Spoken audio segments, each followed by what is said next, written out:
Allez, on file à présent dans le Pays d'Hôte, dans l'Aube. C'est là que se déroule une opération spectaculaire. Une antenne parabolique de 32 mètres de diamètre est démantelée par la société Orange. Elle date de 1982 et n'a plus sa place face aux technologies actuelles. Clément Meunier et Olivier Mayer.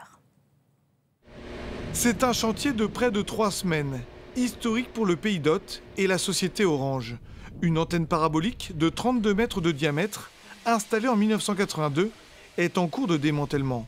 Une opération spectaculaire.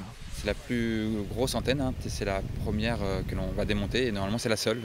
C'est juste parce qu'on a besoin de cette place-là pour d'autres clients. Tout va être recyclé, que ce soit les panneaux, la partie qui tient l'antenne et même les cartes électroniques qu'on va garder pour les autres antennes. Tout est fait dans des entreprises locales pour du recyclage aussi en fonderie par exemple. Un démontage historique de cette parabole géante qui interpelle dans le Pays d'Hôte. Depuis le début des années 1980, Bercenay vit avec ce site historique de l'opérateur téléphonique et ses nombreuses paraboles. C'est donc le paysage qui va quelque peu changer, avec de nouvelles antennes, plus petites à l'avenir. S'ils démontent des antennes et qu'ils en construisent des autres, c'est que le site va continuer à perdurer dans le temps. Et puis on peut s'en réjouir, effectivement, parce que c'est ça, c'est important. Ça fait partie du paysage aujourd'hui. Le site de Bercenay-en-Othe fait partie du paysage du Pays d'Hôte, et c'est important. Oui.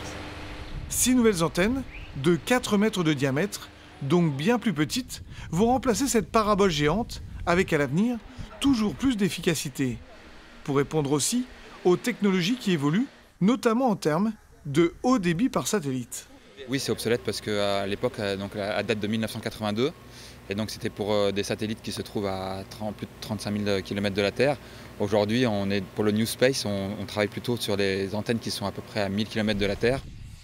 Toujours plus de technologies pour éviter les zones blanches et être plus efficaces.